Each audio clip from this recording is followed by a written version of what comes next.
যদি নাবিক নিজের দোষে, যেমন পালানো বা ডিসার্শন, শৃঙ্খলাভঙ্গ বা জেলে যাওয়া, বিপদে পড়েন, তবে সেই খরচ সরকার এই নাবিককে বেতন থেকে কেটে নিতে পারবে। দ্য মার্চেন্ট শিপিং অর্ডিন্যান্স 1983 এর ধারাবাহিক আলোচনার 10তম পর্বে আমি ফরহাদউদ্দিন আহমেদ বিয়া, advocate appellate division, supreme court of Bangladesh, আপনাদেরকে স্বাগত জানাচ্ছি। প্রিয় দর্শক, আপনি কি একজন নাবিক বা শিপিং সেক্টরে ক্যারিয়ার করতে চাচ্ছেন? যদি বিদেশে আপনার জাহাজ দুর্ঘটনা কবলে পড়ে বা আপনি কোনো কারণে সেখানে আটকা পড়েন, তবে আপনার দায়িত্ব কে নেবে?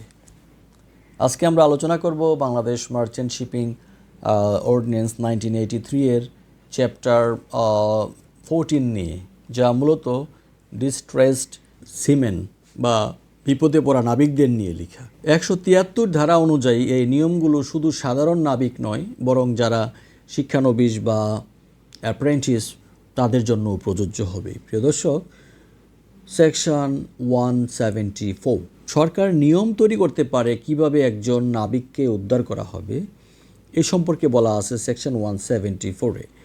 তাকে খাওয়ানো হবে এবং তাকে বাংলাদেশে ফিরিয়ে আনা হবে। মনে রাখবেন, সরকারি নিয়ম মেনেই কেবল এই সহায়তা পাওয়া যায়।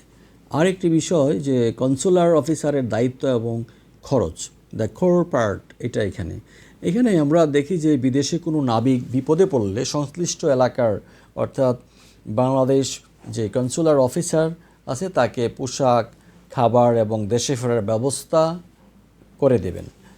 আর খরচ কার, এই ব্যাপারে একটা কোয়েশ্চেন থাকতে পারে। এই খরচ মূলত সংশ্লিষ্ট জাহাজের মালিক বা মাস্টারের কাছে একটি ঋণ হিসাবে গণ্য হবে। জাহাজটি বাংলাদেশি হোক বা না হোক, মালিককে এই টাকা সরকারকে ফেরত দিতে হবে। এখানে আরেকটি বিষয় উল্লেখ করা খুবই প্রয়োজন, যে অ্যাকসেপ্টেড এক্সপেন্সেস। যদি নাবিক নিজের দোষে, যেমন পালানো বা ডিসার্শন, শৃঙ্খলাভঙ্গ বা জেলে যাওয়া, বিপদে পড়েন, তবে সেই খরচ সরকার এই নাবিককে বেতন থেকে কেটে নিতে পারবে। ফেরত পাঠানোর মাধ্যম বা অন্য জাহাজের দায়িত্ব কি, সেটা সেকশন 176-এ কিন্তু প্রিয় দর্শক সেই ব্যাপারে সুস্পষ্ট বলা আছে যে নাবিককে আকাশপথ, স্থলপথ বা সমুদ্র পথে পাঠানো যেতে পারে। সবচেয়ে সহজ উপায় হলো অন্য কোনো বাংলাদেশি জাহাজে তাকে কর্মী হিসাবে যুক্ত করে দেওয়া। আর সেকশন 177-এ আমরা প্রিয় দর্শক যেটা জানি, যে কোনো বাংলাদেশি জাহাজের মাস্টার বা অন্য একজন বিপদে পড়া নাবিককে তার জাহাজে আশ্রয় দিতে এবং খাবার দিতে কিন্তু বাধ্য। যদি মাস্টার এটি অস্বীকার করেন, তবে তার 5,000 টাকা জরিমানা হতে পারে। আর আরেকটি জিনিস, যে সেকশন 178-এ আমরা দেখি যে রুট নির্ধারণ এবং প্রমাণ সম্পর্কে বলা হয়েছে। কোন পথে বা কোন পোর্টে নাবিককে পাঠানো হবে তা ঠিক করবেন হচ্ছে কনসুলার অফিসার। সেকশন 179-এ আমরা দেখি মাস্টার যখন কোনো বিপদে পড়া নাবিককে বহন করবেন, তখন তিনি সরকারের কাছ থেকে প্রতিদিনের ভাতার জন্য কিন্তু একটা আবেদন করতে পারবেন।